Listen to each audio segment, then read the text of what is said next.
Hi YouTube, it's been a while. It's been longer than a while. I'm feeling this is going to be shaky. I think it's shaking already. I am literally in bed.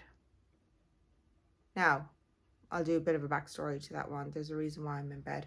I'm in bed because I had spinal surgery on the 28th of February. Yeah. So that's me right now, which is great. But it does mean that I do have time to come back and do this lovely channel and join all y'all.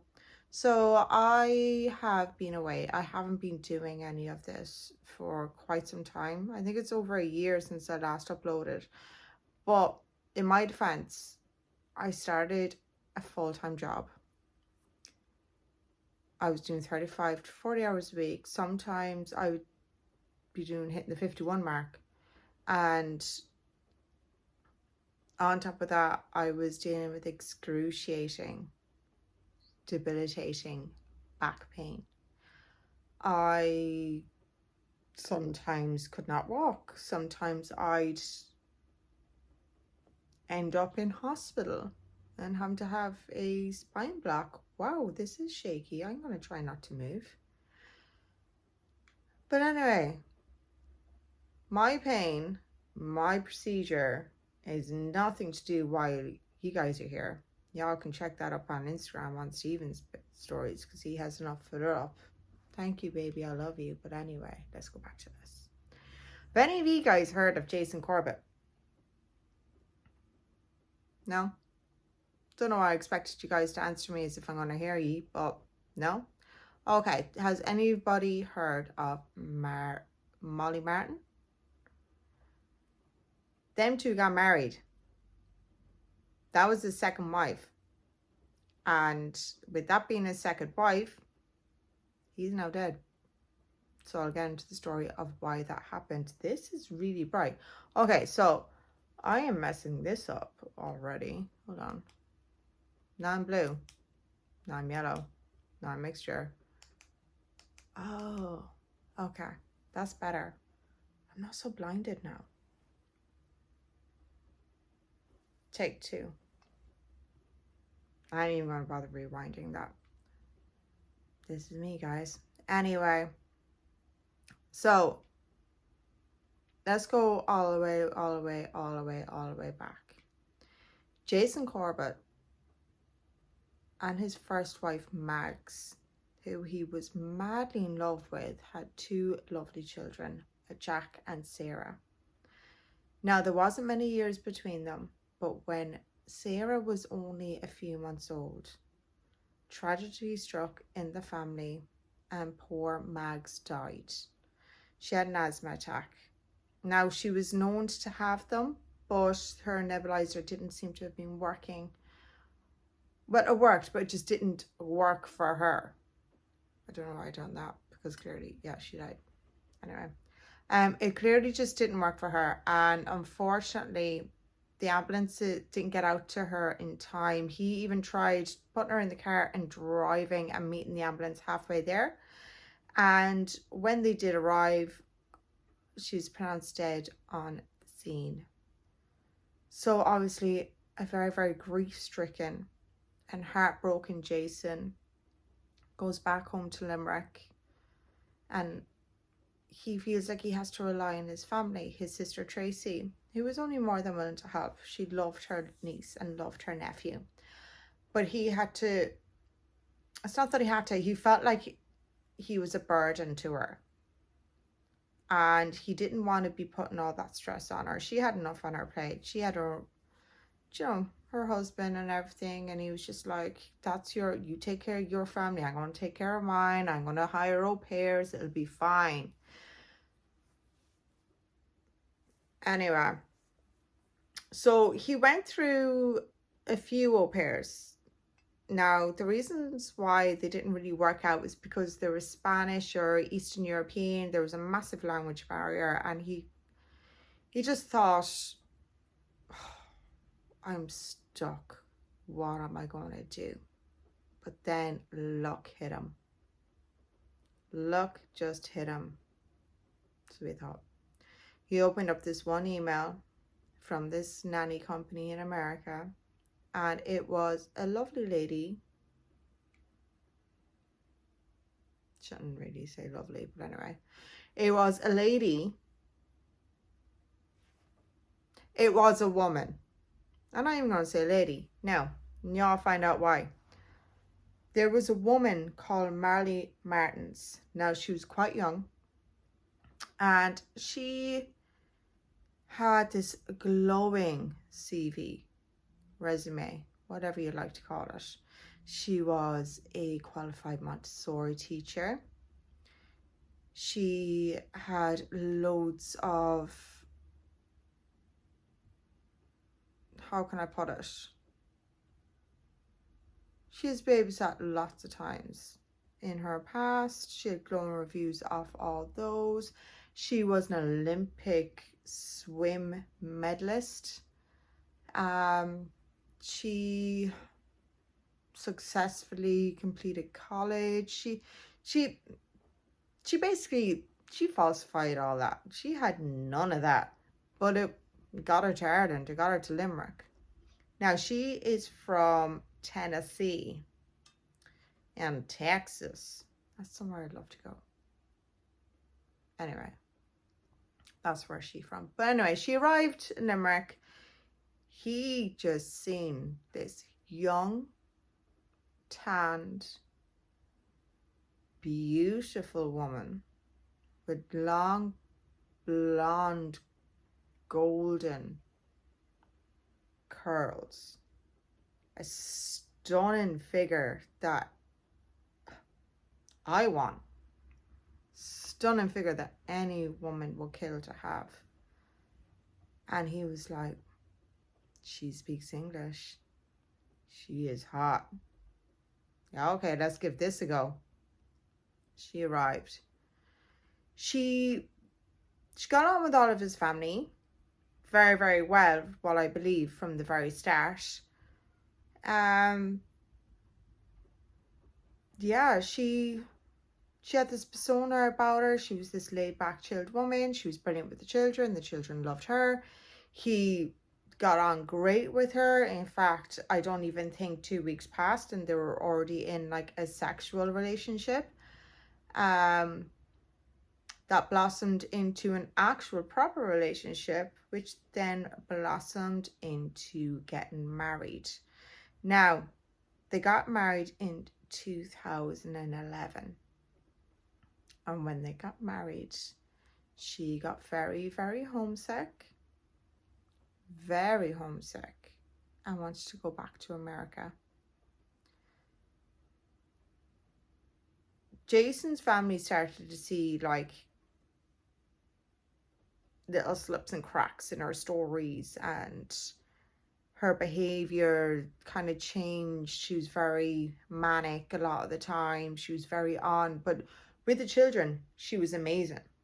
She couldn't do anything wrong when it came to those children. I mean, if Sarah woke up in the middle of the night with a nightmare, she'd be the one that would run up and nurse her back to sleep. She was absolutely amazing from what the stories that were told. Now, while all this is going on, his friends, Jason's friends, especially his best friend, seen straight through her and was like, there is something wrong with this woman. There is a few screws loose. You need to get out of this. And in fact, the day of the wedding in 2011, he went up to Jason, the best friend now, went up to Jason and said, you can run. Nobody will like look down upon you. You can run. I mean, leave. You don't need to stay here. But no, he chose to marry her. Funny he listened to his friend, huh? So anyway, they moved over to America basically straight away. Now, the father of Molly he is a very, very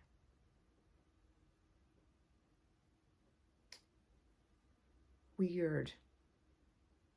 I don't have any other words for him, but a weird, weird, very weird man. I mean, so weird. You only have to see a picture of him. Look him up. You only have to see a picture, and then you're just like, what is that? He is just, he's ex-FBI. His name is Tom Martins. And he was, I think, around 70 at that time. And he had a lot of stories to say about Jason. He said to a lot of people, and he even said to Molly, that you marry Jason, he is going to put you on the papers. Like, he's going to allow the adoption to take place, because all she wanted was those two children, and she wanted equal rights. And the only way to have equal rights is for her to be on guardianship, for her to adopt them. But he would have to agree to that. Jason now, not Tom, obviously. And he had no intentions whatsoever on doing that. Max was their mother. She will forever be their mother. Whereas Molly was their stepmother, yes, but she was not their mother. And that is one thing that he always wanted to make clear. In fact, a couple of days after they got married, she even sought a divorce lawyer to see what she would get out of it if they did get divorced. Would she have equal rights to those two children? And because there was no adoption papers filed, no, she would not. So she started this whole thing of gaslighting him. She set up traps around the place. She'd had recording equipment put underneath Jason's like car seats, underneath like chairs in the home, and lamps and lights, you know, pure CIA shit that you see all over, like, I don't know, Lethal Weapon and stuff like that, you know, stuff you won't even like imagine to be real, even though that thing does happen. But like, you know, but she started gaslighting him. She started making out that he was this raging domestic violence alcoholic. He was abusing her verbally and physically. He would, the things he would do to her, according to herself. He would be very dominant in the bedroom, to the state that he would choke her constantly, put the pillow over her head, make her pass out during sex, which, yeah, I don't know. She just really gaslighted him, like, to all of his friends, to all of her family, to all of his family. It was very out there. She already had her own way. She got them to move to America, somewhere he didn't really have plans to do, but she got him to do that. She already got him to marry her. So she was already the stepmom. Why did she need that next validation of like having them adopted, being on the guardianship? I don't really get it. I suppose maybe it was one of these things that she just wanted to be loved, and she wanted that perfect family. She used to say that, people used to say that the youngest Sarah was the image of her, and she'd never pass it off as if like, oh no, they're not mine, they're my husband's, I'm the stepmom. She'd be like, oh, thank you, I know. Do you know, that's disrespectful. That's very disrespectful, if you ask me. But yeah, it was very, very weird. But it came to one fateful night where things would take a drastic turn. Now, when I say things would take a drastic turn, I mean things went there. In August 2000, my AirPods falling out.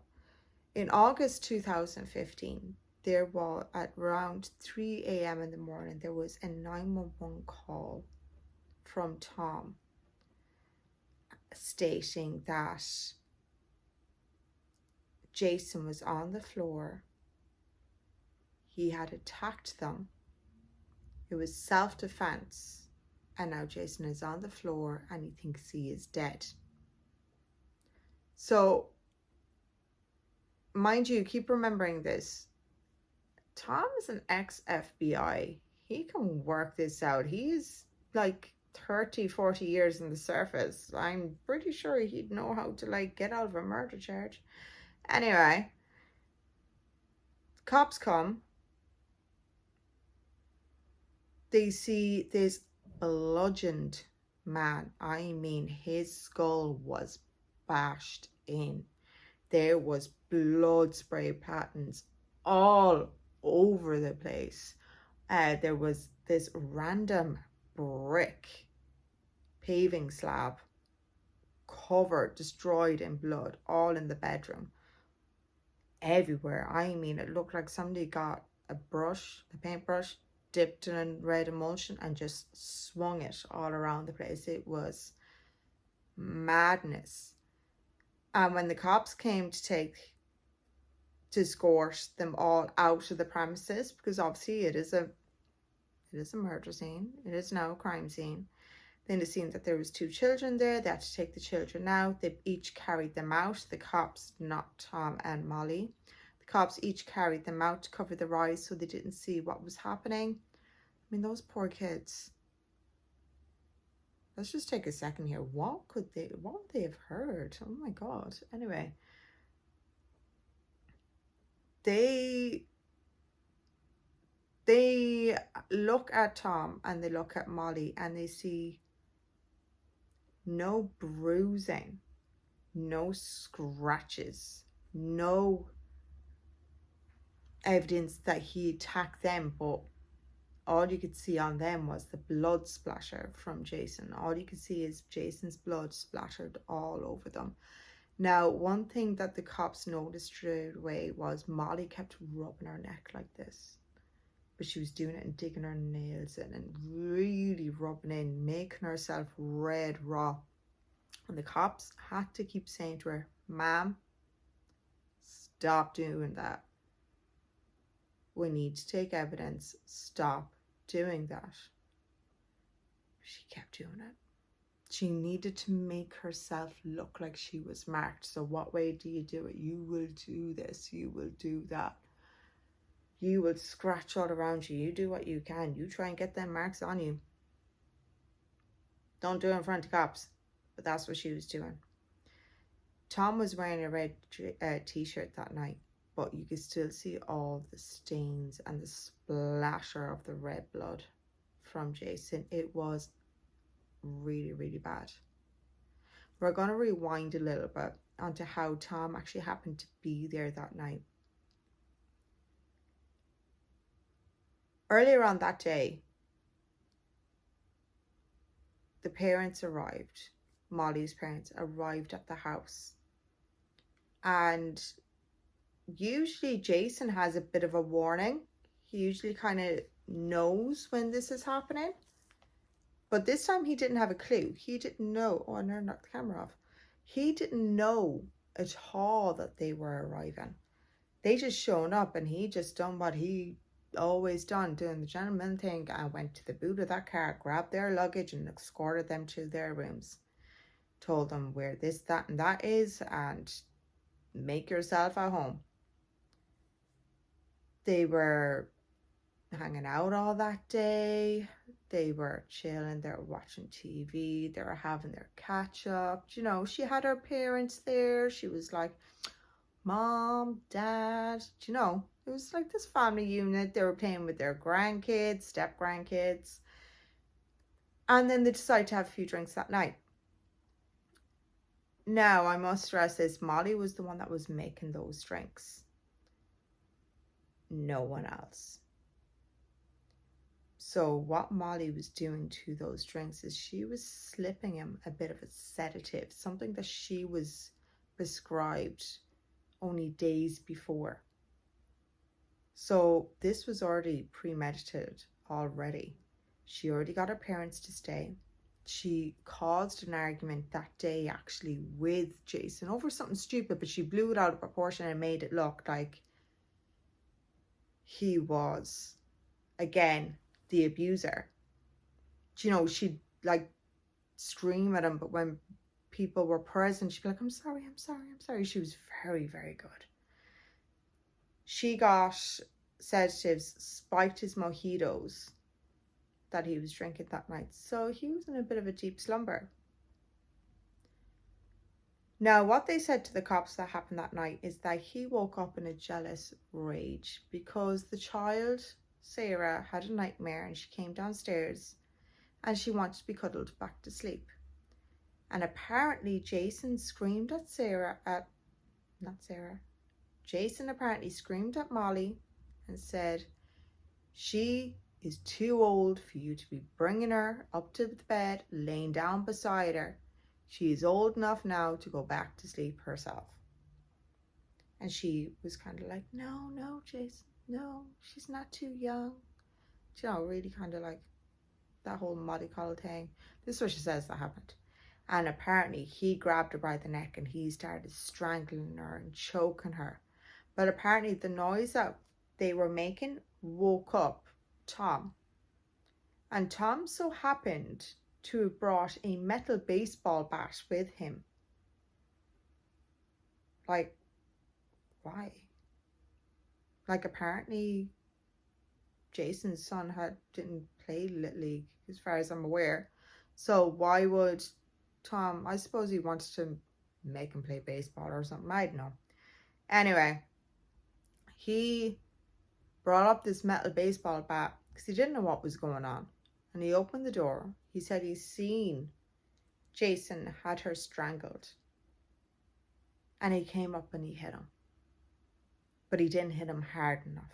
Jason grabbed the bat like he was like some superhuman strength and pushed him back. And like the way he described it, he managed to like grab him from behind. And it was just, I don't know, you really have to look it up on YouTube because the explanation is just ridiculous. There's an American explanation about what happened and you're like, lads, please, no matter how flexible you are, you're not going to get your arm back the way that he describes it. But anyway, that's what they're saying is what happened.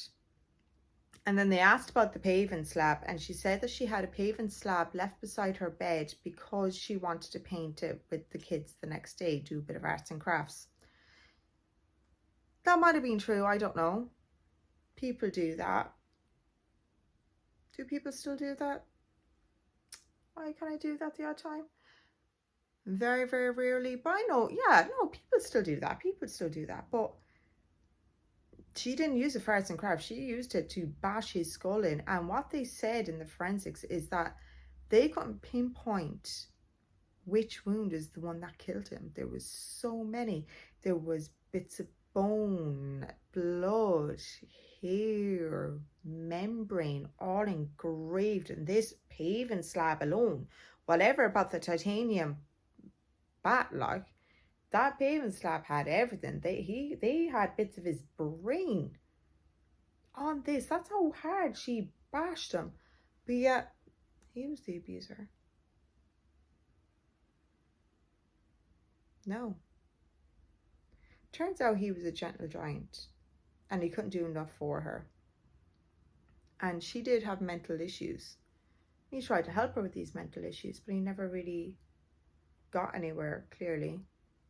She murdered him, unfortunately. Stories then came out afterwards, during the extensive interviews and everything the guards done with Tom and with Molly. They took pictures and, like I said, they weren't able to see any of the evidence that they were being attacked, that in fact they were the attackees. She asked about the children. Yep. She asked about the children. Not if they're okay. She kind of did. But she asked about the children. Are they going home with her? Straight away in my head, it's like, yeah, she married him. She's not going to get on them. She's not going to get them papers, so she's going to kill him so she can keep the children, all live happily ever after. Didn't work out like that. In Jason's will, he did state that his sister Tracy, if anything ever happened to him, that his sister Tracy and her husband would take custody of those children, and the judge in America did not dispute it. He was like, perfect, that's brilliant. They're going to go to their new legal guardians. It was what was wanted in the will. She was devastated, absolutely devastated. The things that came out is insane. She coerced the oldest boy to say that his daddy that was just murdered, was abusing her. But his words, he said, my daddy physically and mentally abused my mommy. What 10-year-old says that? Like, I wouldn't even say it. I'd be like, my dad was after shouting at my ma, and then he gave her a slap in the back of the head. Like, I wouldn't be like, my daddy verbally and mentally assaulted my mommy. No 10-year-old says that. Maybe I'm wrong. I don't know. Maybe like, kids are growing up faster these days. I mean, they're coming out of the womb with YouTube channels. So I don't know. Maybe I am wrong. I don't know. It was very coerced. Yeah, it's just very, very messed up. And then it turns out that there was a previous fiance. Yes, there was. A Keith McGinn, I think his name was. Keith McGinn. So before she went over to Ireland, before she answered this ad for an au pair in Limerick, I just realised, is that, like, I get really distracted. That's like so wonky. It's actually wrecking my head now. Anyway, and it's so high up. I'm going to see if I can put this down a little bit. Nope. I'm going to see if I can sit up a little bit. With a lot of pain. Anyway, a couple of weeks before she came over to Ireland, before she answered that ad, not even a couple of weeks, I think it was a couple of years, she was with this person, and he said she was the life of the party. She was a breath of fresh air. He loved her. Absolutely loved her. I mean, he said her soul. They were soulmates. Absolutely adored her. Turns out she was bipolar. And on top of bipolar, and I hate to say this, because I'm not really that kind of, like, I do understand mental illness, but not only was she bipolar, but apparently she was like a little bit crazy and a complete compulsive liar. Yep. So 2 weeks before she went over to Ireland to answer that advert, okay, she was actually in a psych unit. She was put into a psych unit because she was having one of her episodes. But that wasn't in the resume. No sorry. Doubt it. Don't think she would have been hired. Yeah. He was devastated. Keith. Not Jason. Keith. Like, he was in love with her. He proposed to her. They were going to get married. She was only meant to go over to Ireland for like a 6-month thing until the next job kind of thing. But as we know, when she went over, it was like 2 weeks, and she moved on. She ghosted Keith and was like in this whirlwind romance with Jason. And Keith was heartbroken. Betty's not heartbroken now. Betty's flipping delighted. That could have been me that got killed. I don't know. But he also gave a bit of an insight to her past. She wasn't this Olympian. No shit, Sherlock. She never graduated from college. In fact, she'd never got on well in high school or college. She was one of these that never really peaked through any of those stages. You know, a lot of us peak in high school. She never peaked in life. Speaking of this murder thing, because she's like blasted all over the place playing the victim, but she didn't peak in high school. She didn't peak in college. In fact, she was quite bullied, as far as I'm aware. What I read back anyway, yeah, she was quite bullied. She wasn't this pretty girl back then. I mean, see pictures of her now, you can't deny it. She was gorgeous, like, but yeah. And she had a lot of mental issues and a lot of mental problems. She done the odd babysitting job, but that was about it. She wasn't going anywhere in life. So maybe when she moved over to Ireland, she seen this man with his 2 kids and was like, he got his life together. There's already 2 babies there. I'm going to get in on that. Yeah.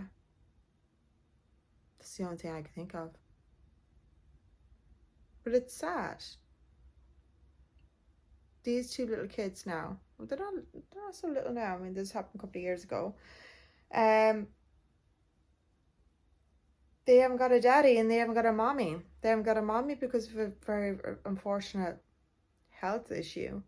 And they haven't got a daddy because their stepmommy was a psychopath and step-granddad was a psychopath. Literally, they butchered him. Do you know they never really released the footage? I mean, you can see like the crime scene. Oh my God, look up that crime scene. You can see the crime scene, but you can't see the entry wounds. You can't see like what was done to him. And it's like, it has to be brutal. I mean, Jesus Christ, you can look up, what's his name, Dahmer's photos that he took of his dead victims, headless and stuff. But you can't see this. That's how gruesome it has to be. I mean, damn, when you like compare the two, that kind of like speaks volumes, doesn't it? Evil. Now, these 2 still are going on pleading like that they are doing nothing wrong. They were sentenced to 20 to 25 years in prison. Tom apparently is the model prisoner. He does everything. He has his little jobs and he's happy out. He is delighted with life. Her, on the other hand, not so much. She's had contraband. She's ended up getting her visits like cancelled and stuff because she just was not abiding rules. But fast forward a couple of years after all this happened. Now, this happened in 2015. They've done 4 or 5 years and they get released because of a retrial. They're going to be doing a retrial. They are actually released. Why? It is so obvious, all the evidence and everything that came out about the pair of them. I mean, he was trying to say that he asphyxiated, like Tom was trying to say that Jason basically strangled, suffocated his wife, his previous wife, asphyxiated. I mean, that's the words he said to the police. I keep saying the guards because guards up here, but that's what he's saying to the police. Like, he was trying to talk their lingo to be like, oh, remember, I'm one of ye. I might be an ex-FBI, but I'm still one of ye. We all look out for our own. Do you know, he was playing them. And thank God they didn't really play into it, did they? But they're out. And I feel sorry for the children because the children are now saying that they are going to go to court. They are going to tell them that they were coerced in what they were told to say, that these letters that were apparently written to Molly from the children about how much they love her and that are completely false, completely false, completely fake. That's another, like, that's just sick. That's another level of sickness. Like, oh my God. I remember watching this case, I think it was 2 years ago. Myself and my friend were living together, and she was like, did you ever hear about this Limerick man, Jason Corbett? I was like, no. And she's like, you haven't? And I was like, no. She goes, oh my God, babes, we are going to have a wine night and we're going to watch this. So I was like, yay. So we had our wine. I'm not going to say how much, but we had our wine and we put it on. And I just been like, what? Of this case ever since. I was even saying to Stephen, my first one that I'm going to do when I come back is Jason Corbett. And this, watch, shaky, shaky, shaky. Oh my God. I won't be doing it in the bed next time, so guys, hopefully I'll be able to sit on the couch next time. But yeah, the case goes on. The case goes on. I'm hoping that they don't get away with it. But it's America. You just don't know, do you? The fact that they actually did get locked up for it, considering he is ex-FBI, is amazing to me anyway. I just hope he doesn't get away with it this time, and I hope the judge takes into the account, like, she turned 2 little children into orphans because of her selfishness. The only thing she wanted out of all of it, she didn't care that Jason was dead. All she wanted was those 2 children that don't belong to her. Yeah, she married the father. Yes, I understand. She helped raise them. She ain't their mom. She ain't their real mom. She was their stepmom. I have a stepmom and I have a real mom, who I love both very, very dearly. But my stepmom would never turn around and say, you're my kid. No. I'm my mother's. Do you know? Anyway, guys, that is the case of Jason Corbett. I am back. I will be back next week. I promise you this. I will be back next week. I won't be releasing it as late as I have this time around. But I am back. Thanks for joining me on this other episode of the Roxy Horror Picture Show. And you know what? It's great to kind of be back. Even though I'm talking a lot of waffle in between the actual story, it's kind of great to be back to actually be doing this again. Because I have missed it. And I have been kind of slacking on everything. And I have all the excuses in the world. But you know what? I do love doing this. So I have 6 weeks off from work while I recuperate from spinal surgery. And I might as well use it to put out a few episodes. What do y'all think? Anyway, peace.